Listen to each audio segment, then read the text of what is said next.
नमस्कार मित्रांनो, माझ्या यूट्यूब चॅनलमध्ये अगदी तुमचं मनापासून स्वागत करतो। आज खास तुमच्याकरता एक नवीन व्हिडिओ घेऊन आलोय। तर आज खेकडा कसा धरल्यावर चावत नाही ह्या विषयी माहिती सांगणार आहे मित्रांनो। तर पाहू शकता ही जी आहे ते जिवंत खेकडा आहे मित्रांनो।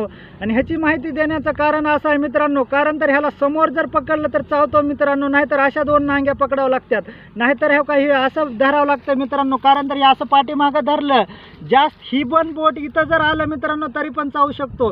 कारण तर ही जी आहे माहिती ती अतिशय महत्त्वाची आहे मित्रांनो। कारण तर ही जी असं पाठीमागचा जी भाग आहे मित्रांनो, ह्याला थोडंसं पाठीमाग आहे, कारण तर इथवर पण नाही, इथवर पण धरल्यावर चावू शकतो मित्रांनो। कारण तर ही जी नांगी आहे मित्रांनो अशी होत नाही आणि किंवा अशी होत नाही मित्रांनो।